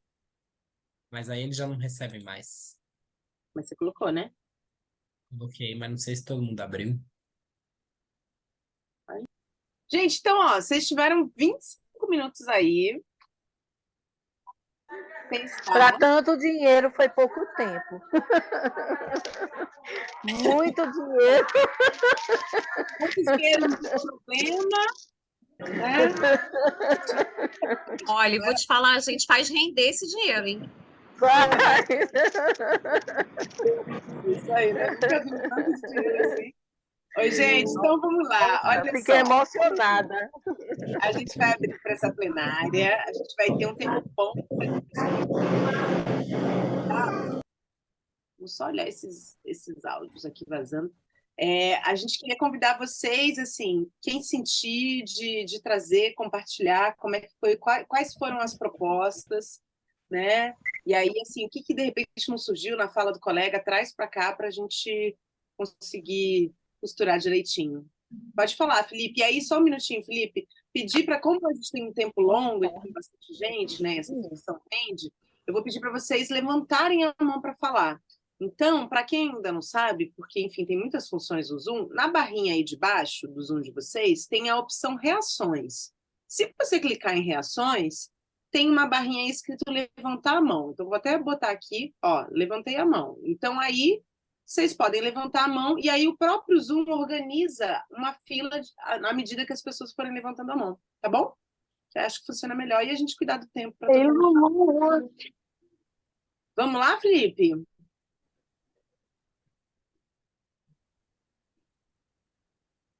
Vamos lá. Fiz uma pequena anotação aqui, levantei logo a mão, porque a gente discutiu bastante lá no grupo e pediram para eu falar. Obrigada. Então a gente pensou assim, um desafio desse tamanho, inicialmente eu que eu não pegaria, eu pediria exoneração, mas como é um desafio a gente precisa encarar, né, com uma realidade cheia de intempéries aí, eu acho que a primeira coisa que uma equipe gestora, nós concordamos em grupo, precisaria fazer, é fazer um levantamento do que essa escola tem em conta. O que a CNPJ dessa escola tem em conta? Né? Aqui em Petrópolis, a gente experiencia que, às vezes, gestores têm medo de gastar os recursos. Eu, quando assumi a direção aqui da escola também, era uma escola que precisava de uma boa quantidade de obras e tinha bastante recurso nas contas, dos recursos até federais, que poderia perder para o MEC, que eu precisei procurar a secretaria, o setor responsável para fazer repactuações e poder investir. Então, será que essa escola que a gente está assumindo por estar tão negligenciada não tem bastante recursos que estavam não sendo usados porque a gestora não sentia segurança? Vamos levantar isso. E junto com levantar esses recursos, levantar uma associação para responder por esse CNPJ, registrado em cartório, um conselho fiscal que respalde a tua prestação de contas e que divida contigo as angústias ali. Após esse levantamento, programar o que essa escola precisa de despesa mensal e anual para manter insumos básicos, produtos de limpeza. O que essa escola gasta de produto de limpeza? Há sabão líquido nos banheiros? Há material de papelaria? Os pais doam papel ou precisam adquirir muito papel? Né? Caneta de quadro, recebemos muitas doações, gasta bastante. O que se gasta? São quadros de giz ainda ou quadros brancos? Né? Pensar o que você gasta mensalmente, dentro do que você tem de recursos, você criar uma margem do que você precisa ter durante um ano para garantir o funcionamento e o que é extra que pode ser investido. E dentro do que pode ser investido da associação que você levantou, procurar com esses pais também parcerias com comércios locais, ok? Público-privada. Parceria, de repente, de material de papelaria, uniformes para os times da escola, quem quiser botar um patrocínio, todo esse tipo de questão. E aí, com esse dinheiro que está além da nossa despesa do ano, programar investimentos. E a gente concordou lá, né, com os colegas, que os primeiros investimentos precisam ser em estrutura, nessa estrutura deteriorada que a escola tem, para melhorar a dignidade desses alunos que também têm moradia precária. O ambiente escolar precisa ser seguro, precisa dar dignidade e sensação de pertencimento. Então, ver se o precário está nos banheiros, no sanitário, se é uma pintura, se é a reforma de algumas salas, né? Dá uma sensação de clareza, de limpeza ao ambiente, né? Melhorando a dignidade total. Isso tudo no primeiro ano. Seria um primeiro ano mais de organizar a casa, assimilar, melhorar a estrutura. Para quê? Para, num segundo ano, você envolver mais a comunidade e, tendo programado os recursos do PDDE com o MEC, feito os PAFs desse ano, no segundo ano você já vai ter recurso do MEC para investir. Então, no segundo, podemos instalar a internet, com certeza, pela conectividade do MEC, né? Podemos ter conseguido, de repente, o vínculo com o PDD estrutura e melhorar ainda mais a estrutura da escola nesse sentido. É uma sala extra que precisa? É mobília? Né? E aí fazer esses investimentos maiores no segundo. E num segundo ano, já tendo conhecimento e mais pertencimento da comunidade, você bater na questão da evasão da frequência, para tu não assustar a comunidade de cara, porque eles mal te conhecem, você já vai chegar cobrando, como disse nossa colega lá. Cuidado com a cobrança, trabalhar acolhimento da comunidade. Então, no primeiro ano você chega acolhendo, no segundo você bate na frequência, mantendo sim o funcionamento digno da escola, né? Programando investimento no segundo para se manter durante o ano e investindo na escola, melhorando a estrutura com o que você tem além. No terceiro ano, penso que é bem possível que esse terceiro venha a ser um ano de PNLD, então é um ano que a gente já pode partir para a qualidade. Os professores vão escolher o livro democraticamente com a equipe, participação da comunidade, dos alunos, e aí com o material didático escolhido por essa equipe gestora atual, podemos começar a consolidar um trabalho de qualidade e avançar para mexer com indicadores. Bom, consolidamos dignidade, estrutura, frequência, nosso aluno está num ambiente seguro, vamos tentar melhorar os indicadores para dar para esse aluno uma perspectiva de futuro. Então, começar trabalhos de investimentos em material para a SAEB, né, na internet que foi instalado, trabalhar com videoaulas, recursos digitais diferentes, né, trazer, de repente, gente de fora para fazer um trabalho diferenciado com esses alunos, de forma a se trabalhar indicadores e também as relações humanas que são tão afetadas por essa comunidade. Essa era a nossa ideia básica de manejar investimentos. Bom, Felipe, depois eu vou juntando um pouquinho, pegando algumas coisas das falas, vou deixar vocês falarem um pouco. Vamos lá, Leila, deixa eu ouvir. Ótimo. Fez uma estrutura de um plano de ação, né, para essa escola. Realmente, esse desafio, ele precisa, sim, ser realmente planejado por um plano de ação, que, como o Felipe destacou muito bem, não é um plano de um ano, de um mês, é um plano mesmo que vai ter todas as etapas. E ele estruturou muitíssimo bem essa questão de dividir por setores, né, de como o que atingir e trabalhar primeiro, e tentar resolver, mas realmente uma das questões que eu gostaria de complementar, como a gente colocou lá com a nossa equipe, é que esse plano de ação, ele precisa sim estar subdividido entre estrutura, melhoria de qualidade, mas também precisa vir casado com trabalho social. Toda essa estrutura que o Felipe colocou é muito importante, porque uma coisa que chama a gente a atenção é que se essa escola ela chegou a essa situação, o que o Felipe levantou de o não conhecimento e não utilização dos fundos, né, dos recursos que a escola tem, sim, é válido e a gente tem que levar em consideração, porque muitos de nós gestores, às vezes a gente tem o conhecimento do recurso, tem o dinheiro, não tem orientação ou não tem um medo realmente de usar esse dinheiro pelas etapas da prestação de conta, mas que se a gestão tem essa instabilidade, ela não tem um perfil para estar nessa gestão. E sim, pode sim provocar esses acontecimentos que levaram a escola a chegar a um estado que a gente diz assim, vou pedir exoneração, né? Mas que quem está chegando agora precisa, sim, fazer esse plano de ação pautado na estrutura, na melhoria, e eu quero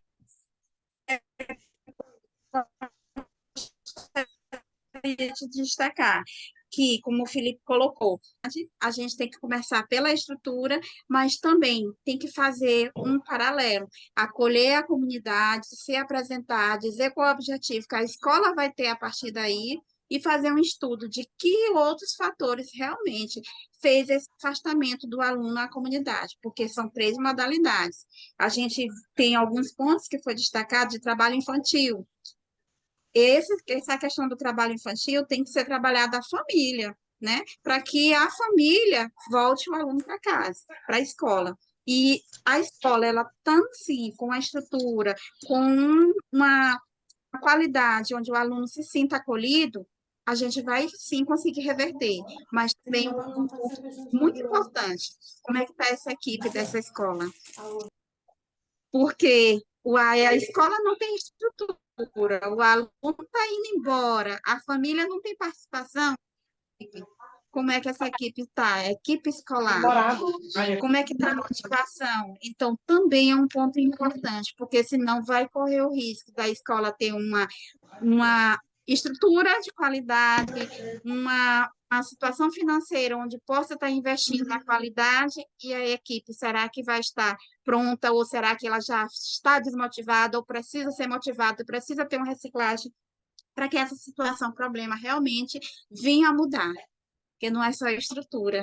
Aqui é muito disso que eu acho. Então, o plano de ação que o Felipe traçou aí, perfeito, é o que a gente tinha colocado, voltado na questão desses pontos. Só mesmo a título de complementar. Obrigada, Leila. Vou passar para o Rafael. Oi, gente, boa tarde. Olha, eu estou assim, muito feliz das trocas de hoje, não apenas no grupo anterior, quanto nesse também, né? A respeito dessa escola, a gente observa que, na verdade, são 4 escolas dentro de uma escola só. Nós temos um segmento de educação infantil, Fundamental 1, Fundamental 2 e Fundamental Médio. Então, a gente tem que ter, a priori, 4 óticas diferentes. E dentro dessa diferenciação de 4 eixos diferentes, né?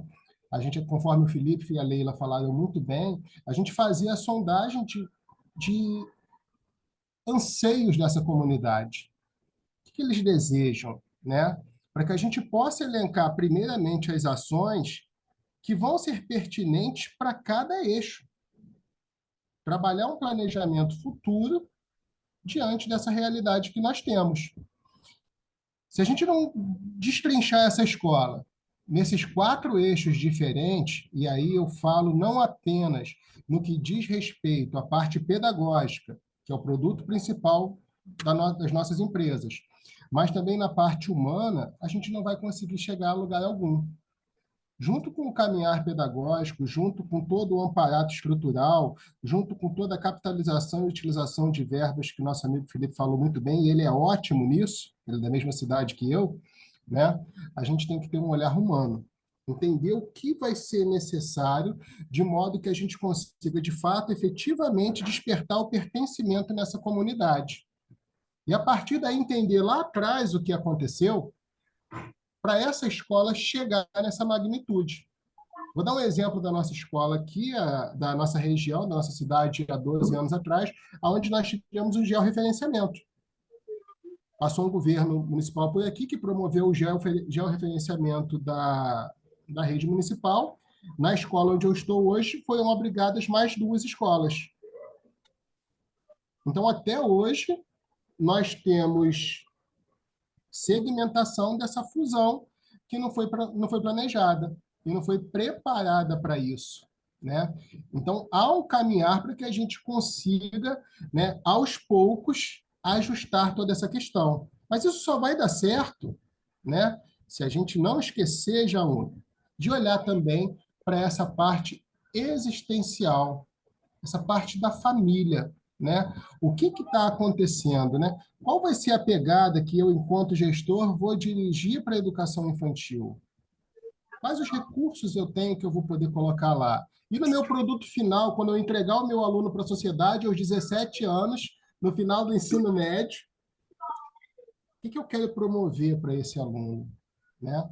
Então, a gente tem que olhar o ser humano, traçar as medidas iniciais que sejam de curto prazo, e aí, a partir de todo esse estudo, que nem foi muito bem falado pela Leila e pelo Felipe, para que a gente consiga planejar os passos para estabelecer, né, no primeiro momento, a dignidade, talvez essa escola não tenha, no segundo momento, a qualidade, e partir para uma busca contínua da excelência.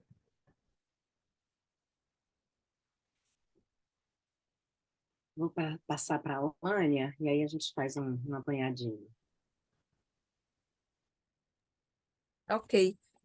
A equipe tinha 6 pessoas, mas só 3 conseguiram interagir. Não sei se os outros colegas tiveram algum problema. Mas a gente conversou bastante e o tempo passou que a gente nem viu, nem conseguiu concluir toda a discussão.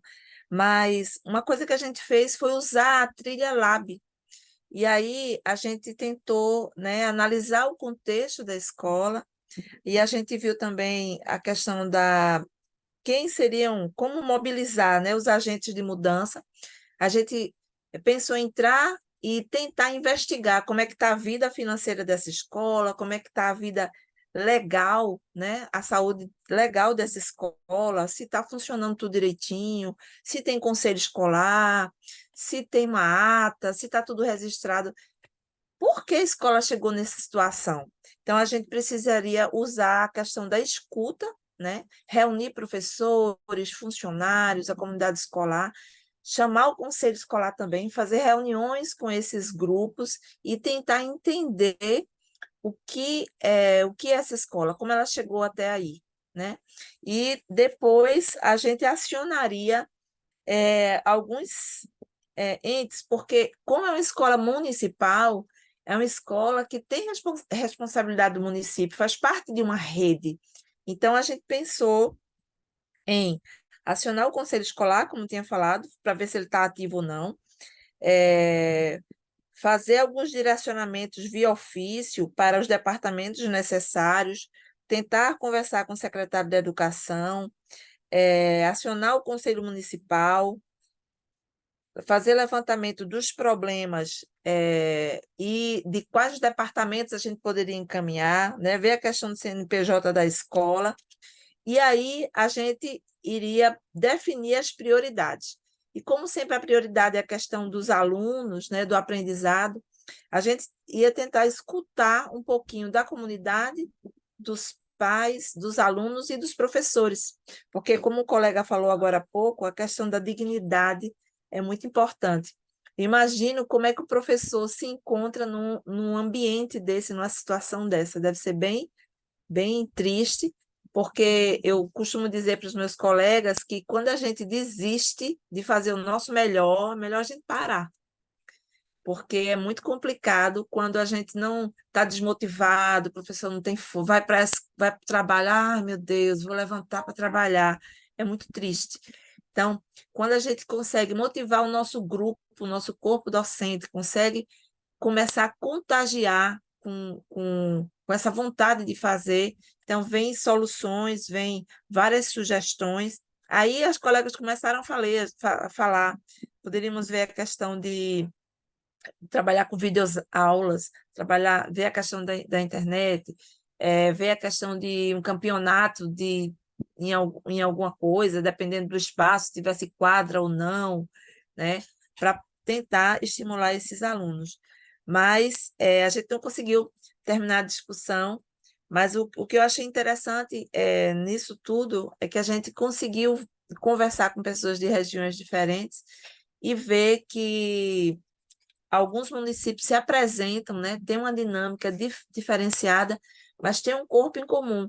E a gente pode seguir a trilha do Lab para poder achar as soluções dentro disso que a gente tem. Bacana, Alânia. Tem umas outras contribuições aqui que eu queria trazer do chat. A Josélia trouxe que é importante a liderança compartilhada nessa escola. Leila falou que muito boas as falas. Felipe e Rafael, todas as contribuições. Gestão precisa de atitude e planejamento. E Ana Amélia falou que acredita que essa valorização das pessoas, do conjunto dos membros escolares, é fundamental para se chegar a uma educação de excelência. E aí vocês foram falando, eu fui anotando umas palavras-chave, assim, que eu acho que dá uma sintetizada um pouco no que vocês trouxeram. Então, eu chamei de inventário, né, aquilo que o Felipe trouxe, né, esse primeiro inventário ali da escola, parcerias, estrutura, dignidade, plano de ações, acolhimento, família, relações, diferentes óticas, anseios da comunidade, escuta, especificidades e motivação. Então, achei interessante quanto que, em algumas falas, veio essa questão do primeiro entendimento desse mapeamento, né? Entender que situação que a gente está encontrando, né? E eu achei muito bacana que o Felipe trouxe desse inventário, assim, que passa desde qual é a quantidade de papel higiênico que precisa e que entra, né? Desde um inventário das emoções, das demandas, das expectativas, né? Vamos entender que terreno é esse. Porque às vezes a gente pode estar na escola há muito tempo, mas tem coisas que a gente não se dá conta, não percebe, né? Que está ali despercebido, que está ali num cantinho que a gente não viu. Então, muito interessante essa perspectiva. A gente ainda tem um tempinho, mais uns minutinhos. Mais alguém quer trazer alguma coisa?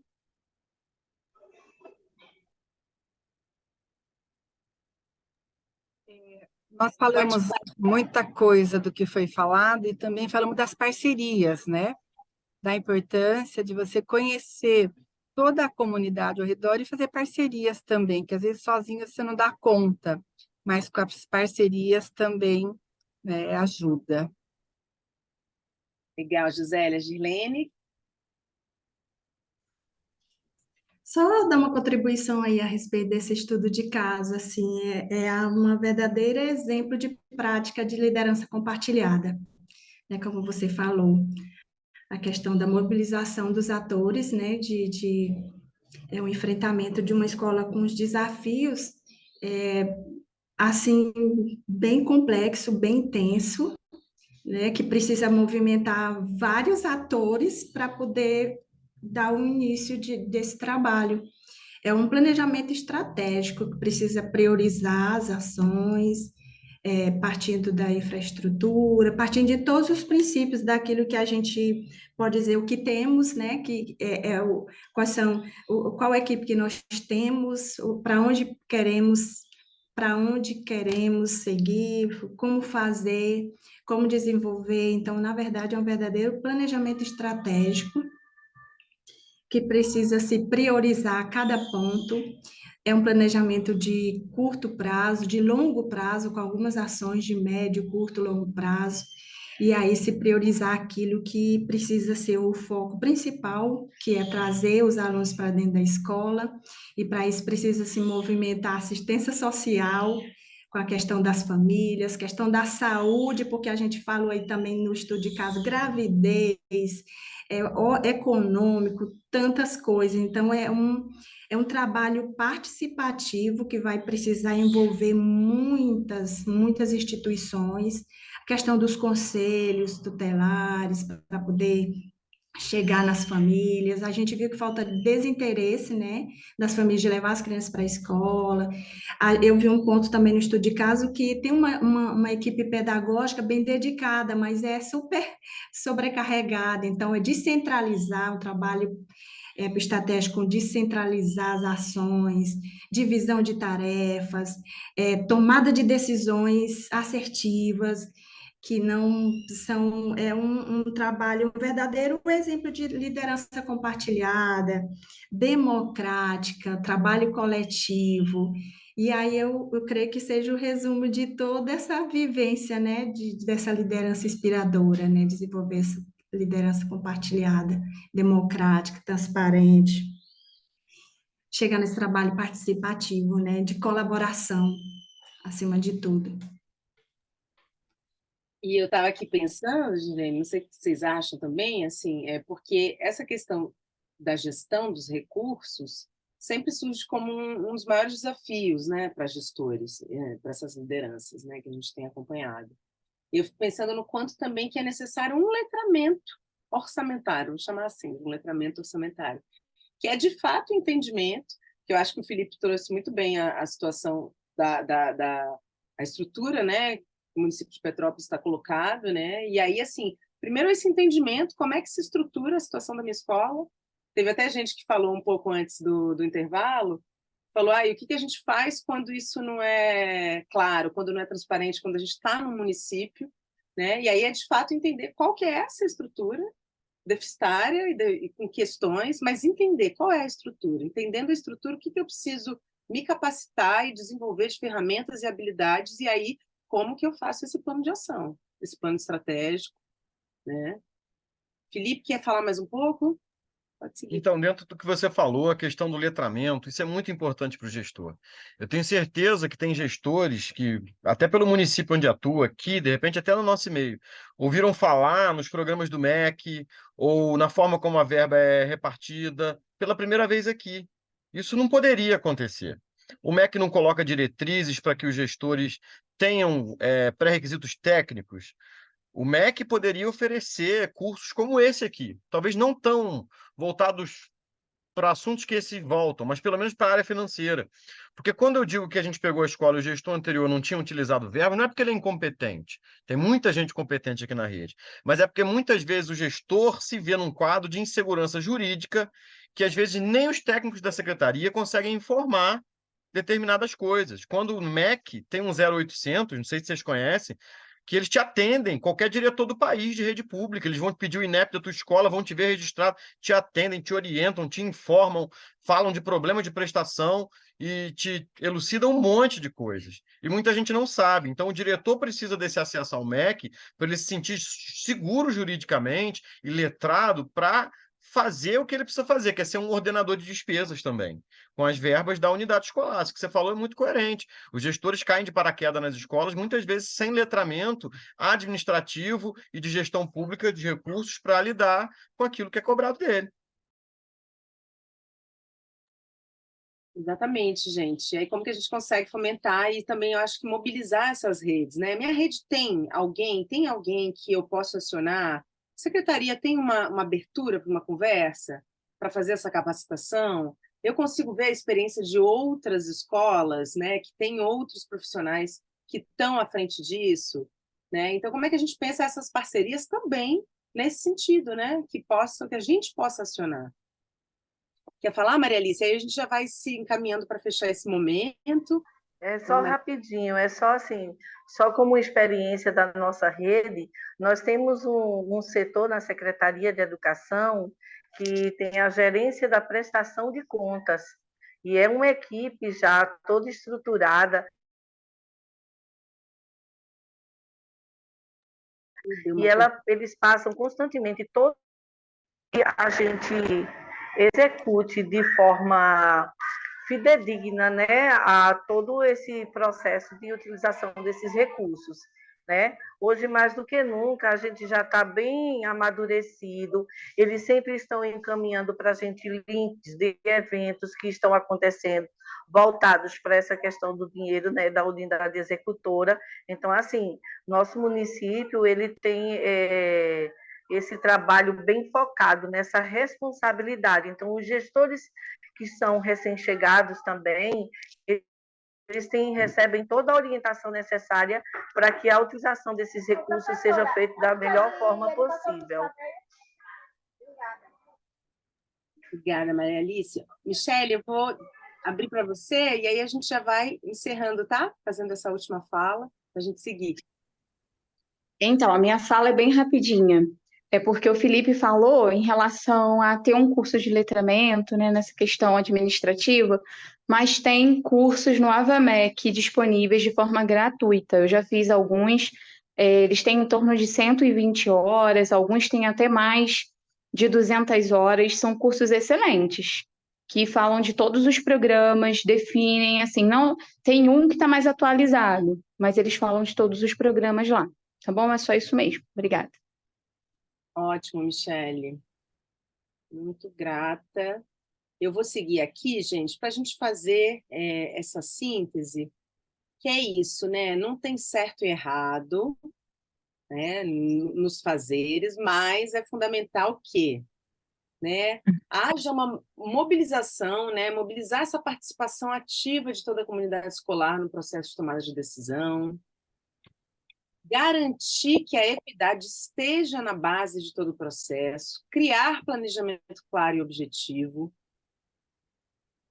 exercitar a liderança compartilhada, almejar o desenvolvimento integral dos estudantes, promover transparência na administração de todos os recursos. Então, isso vem no sentido de dar uma síntese tanto de ontem quanto de hoje, pegando um pouco da ideia das falas que vocês estão trazendo, como uma partilha aí de boas práticas, boas ideias, né? Que vocês possam também coletar o que faz sentido para vocês, para a experiência de vocês. E aí, nesse caminho, a gente chega lá para todo mundo voar mais alto, né? Então, todo mundo decolar. E aí a gente vai chegando, então, nesse nosso momento de encerramento, E aí o nosso objetivo é justamente realizar uma autorreflexão de como é que a gente está encerrando essa sessão de hoje, de ontem, né? Celebrar e estimular justamente a implementação de práticas a partir desse encontro. E aí a gente sempre traz esse momento de pensar ações, né? Mais do que tudo, a gente espera que vocês saiam, né, munidos e munidas de ideias para que vocês possam implementar. Então, aqui a gente vai falar de algumas ações inspiradas no que a gente viu durante o encontro. Então, implementar e ou aperfeiçoar práticas de participação ativa da comunidade escolar, visando a gestão democrática, refletir sobre estratégias pessoais e institucionais para a mobilização de pessoas, promover transparência da administração dos recursos recebidos e utilizados na escola e rede, pensando nessa transparência, sobretudo para a comunidade escolar, não só para a comunidade de profissionais da escola, investir no aumento da arrecadação escolar através das 5 condicionantes do VAR, estimular que o planejamento escolar seja construído de forma colaborativa. E aí a gente joga essa questão aí para vocês irem pensando, né, do que mais que vocês podem implementar na rede de vocês, na escola de vocês. E aí a gente vai aqui, eu acho que eu não vou conseguir de novo, Igor, compartilhar, se você puder. Está fechado seu áudio. Eu estava dizendo que eu já estava imaginando que não ia dar, mas eu já estou aqui aberto. Eu estou no e-mail autorizado, não sei. Pois é. Essa é uma mensagem, pessoal, da Ana Penido, nossa diretora-geral aqui. Ela fez questão de gravar para vocês, já que esse é o nosso último encontro aqui, né, na sessão das sessões Vivência e Temática. Esse é o nosso último momento do ano de 2023 e ela fez questão de gravar essa mensagem para vocês. Então, a gente queria reproduzir para vocês escutarem aí. Olá, lideranças educacionais. Eu estou aqui hoje para celebrar a conclusão do primeiro ano de formação de vocês. Muito feliz e grata de sentir o engajamento de vocês, a confiança, o quanto vocês estão aproveitando essa oportunidade que a gente vem organizando aí com tanto entusiasmo, para de fato servir de referência para que vocês possam rever crenças, atitudes, comportamentos e principalmente práticas que podem garantir aprendizagem com equidade para cada estudante, principalmente aqueles que estão em situação de maior vulnerabilidade, que tem que transpor mais obstáculos, né, para realmente poder usufruir plenamente do direito à educação. Lembrar com vocês da importância de olharem à volta e perceberem quais são os estudantes e os grupos que não estão conseguindo usufruir plenamente desse direito, pensar nas intervenções, nas ações que vão garantir um ambiente mais inclusivo, mais justo, mais democrático em suas redes, em suas escolas, permitir que essa escuta ativa gere um ambiente mais colaborativo, mais coeso, para que todos estejam trabalhando juntos pela melhoria da educação, tanto no âmbito da secretaria quanto de cada uma das escolas do seu município. Lembrando que vocês contam agora com uma rede de outras lideranças pares de outros municípios ao redor do Brasil, que são os seus cúmplices, né? Nessa busca de mais experiência, de mais possibilidades. E lembrar que o Centro Lehman continua aqui à disposição de vocês, já preparando uma série de atividades maravilhosas para o ano que vem. Então, curtam as férias, voltem animados. Temos mais um ano pela frente para aprofundar tudo isso que vocês já aprenderam e consolidar as novas práticas que vocês estão implementando em suas secretarias, em suas escolas. Ficamos aqui à disposição e na esperança de que juntos possamos gerar ainda mais diferença e transformação na vida dessas crianças, adolescentes e jovens que têm na escola pública, muitas vezes, o único caminho para transformarem a sua existência. Então, boas festas e até breve.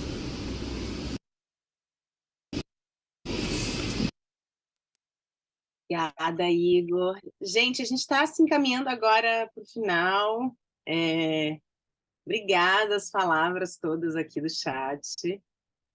A gente fica muito feliz com o retorno de vocês. E agora a gente vai fazer, antes da gente fazer a avaliação, que é a nossa frequência, a gente vai fazer rapidinho isso aqui, que a gente vai fazer essa nuvem de palavras, pensando nas palavras que resumem a experiência de vocês e os aprendizados ao longo do ano. Tá? Então, a gente está fechando esse primeiro ano de vocês. Então, a ideia é pensar nessas palavras-chave, e aí a gente vai ver as palavras também da outra turma, e aí vai formar uma grande nuvem, e aí o Igor daqui a pouquinho vai compartilhar esse resultado, mas ele já colocou aí o link, é só vocês clicarem no link e inserirem as palavrinhas, que a gente já vai projetar aqui para vocês o nosso resultado. E aí lembrem, pessoal, que são palavras que resumem a experiência e o aprendizado de vocês ao longo deste primeiro ano, né, de formação e, enfim, que tragam um pouco dessa síntese mesmo, né, do que foi viver esse primeiro ano, assim. Isso vai ser muito importante como meta-registro dessa jornada que a gente viveu aqui juntas e juntos, né? Então... Forma essa imagem que é bonita, que o Igor daqui a pouquinho vai, uns segundinhos, ele vai compartilhar para a gente. Já estou abrindo aqui já, Janaú, você vai se surpreender, porque está bem parecida com a imagem da turma de manhã também. Eu estou curiosa. Nossa, muito! Muito parecida, Igual. né? Eu até fui checar para ver se era isso mesmo. E tá certo.